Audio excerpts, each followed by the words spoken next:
Bishabelesh, Keshiwa Malobe, ¿cómo están? Ojalá que bien. Seguimos con la enseñanza de la lengua maya. La palabra del día de hoy es chawak o chowak, que los dos significan largo. Sin embargo, en el lugar donde yo vivo es más común escuchar chawak, pero en otras regiones es más común escuchar chowak. Así que lo ejemplificaremos en las oraciones. Ejemplo número 1. Lekano hach chawak.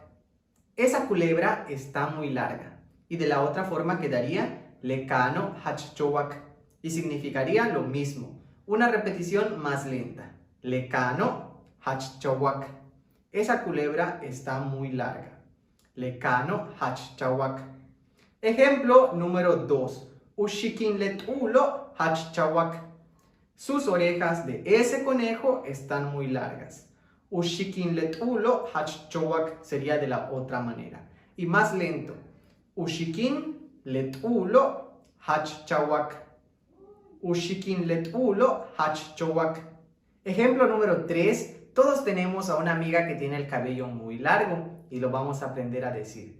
Hach chawak utzotze la pol, que significa está muy largo tu cabello. Y de la otra forma quedaría hach chowak utzotze la pol, más lento.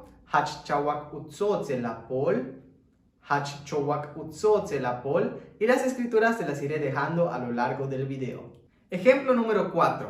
Le sumo chowak, más lento. Le sumo chowak, que significa esa soga está larga. Y de la otra forma quedaría le sumo chawak. Le sumo chawak, esa soga está larga.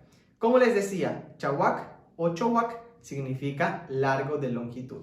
Y esa es la palabra del día de hoy. Espero que este video te haya ayudado.